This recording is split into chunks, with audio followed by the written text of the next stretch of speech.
Alright, so we're all in ministry. We get that worship is a very important part of a Christian's life. It's been a need that we've had inside of us since our very existence. When there is passionate worship, it attracts and spreads from the inside of our churches out to everybody in our community. But what are you supposed to do when your church's worship services are lacking? And how do you go about replacing it with passionate worship? Okay, well, there's this book called Overflow, and it's written by Lavette Weems Jr. and Tom Berlin. And it helps you to evaluate your current worship experience and how you can take it to the next level. So, in the next couple of minutes, we're going to give you some good ideas and tips on how you can improve the worship experience at your church. Okay, so your weekend worship service is most likely where your guests will have a first contact with your church. So, you want to make sure that your service is a good reflection of who you are as a church, as well as the church's vision. If your services are confusing and chaotic, your guests probably won't make the effort to come back. So you've got to be paying attention to how your worship services are. Is it geared more towards people that are already coming to your church, or are you trying to reach the community? If you are more focused on catering your services and programs to the people already in your church, then first you need to refocus and develop a new vision to reach the lost. Also, you should be paying close attention to the types of people that are and are not coming to your church.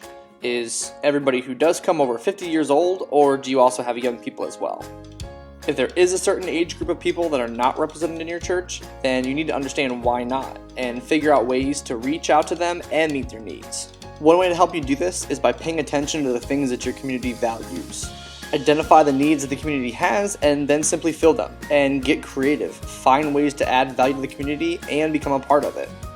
You honestly might not just be reaching the people in your community because you've placed no value on the things that they value. Alright, so another thing that can help a lot with evaluating your current services is to have a friend who doesn't come to your church observe your services for a weekend. Have them pay attention to every little detail, from first impressions, music, transitions, sermon, and what happens once the service is done. And make sure they don't let you off easy. Criticism can really help to kickstart the process of making some positive changes in your church. Also, make sure that your friend pays close attention to the environment during your worship service. Have him take notes of who participates and who doesn't throughout your service, and have him record any awkward moments or times when the room just felt dull. Any kind of feedback will help you to create a better worship environment where people can encounter God. And when that happens, people will be way more likely to invite their friends and family to share that experience. Next, the way you preach will also greatly impact the tone of your service. If you preach just like a teacher, then you're going to have the people in the back seats who are going to fall asleep and completely lose interest. But when your message relates to the hearts and the needs of the people, you will not only keep them engaged, but you're also going to give them a reason to keep coming back. When you preach only for the benefit of your members, well, guests are going to immediately get the feeling that this church is not for them. Alright, finally, as you begin to implement these changes, make sure that you follow and keep track of the attendance patterns in your church. This can really go a long way to help you plan out your sermon series and know when to talk about certain topics. It'll also help you understand when your church has the lowest attendance, and allow you to brainstorm on ways to attract people during those times. And while some big church weekends may take more prep time than others, never shortchange your preparation during lower attendance periods.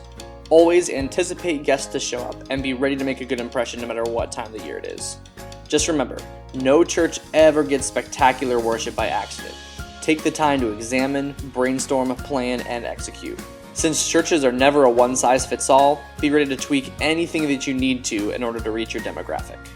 If you'd like to get some more information on this topic, grab a copy of this book and see how the author specifically puts these tips into place in his own church. And be sure to check out more Ministry Library videos on this topic.